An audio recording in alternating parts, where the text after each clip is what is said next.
Hello viewers, সম্রাট vision চ্যানেলে সবাইকে জানাই স্বাগত।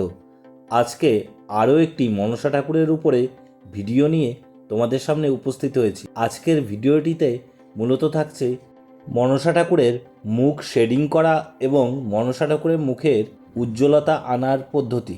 তাই ভিডিওটি স্কিপ না করে শেষ পর্যন্ত দেখো, আর কমেন্টে জানাও তোমাদের কাছে কেমন লেগেছে আজকের এই ভিডিওটি। এবং আমার এই চ্যানেলে কেউ যদি নতুন হয়ে থাকো, অবশ্যই এই চ্যানেলটিকে সাবস্ক্রাইব করতে ভুলবে না যেন। ভিডিওটির মাধ্যমে তোমরা দেখতে পাচ্ছ মুখে শেডিং করার আগে মুখের উজ্জ্বলতা আনার জন্য এখানে মুখটি পালিশ করা হচ্ছে একটি সুতির কাপড় দিয়ে। এখানে কিন্তু আমরা কোনো মাজা রং ব্যবহার করিনি। আগের ভিডিওটিতেই তোমাদের জানিয়েছিলাম আমরা যে হলুদ রঙটি ব্যবহার করে থাকি সেই হলুদ রঙটি খুবই স্পেশাল, যেখানে আমাদের কোনো মাজা রং ব্যবহার করতে হয় না মুখের উজ্জ্বলতা আনার জন্য। ভিউয়ার্সদের উদ্দেশ্যে বলছি, তোমরা কেউ যদি এই রংটি পারচেস করতে চাও তাহলে ভিডিও ডেসক্রিপশন বক্সে আমার হোয়াটসঅ্যাপ নাম্বার দেওয়া আছে, সেখানে তোমরা কন্ট্যাক্ট করে নিতে পারো। এরপর আমরা মুখ শেডিং করার জন্য শেডিং তুলির ব্যবহার করেছি, আর মুখ শেডিং করার জন্য শেডিং রং হিসাবে হালকা লাল ও নীল রং এখানে ব্যবহার হয়েছে।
ভিডিওটি শেষ পর্যন্ত দেখার জন্য অনেক ধন্যবাদ।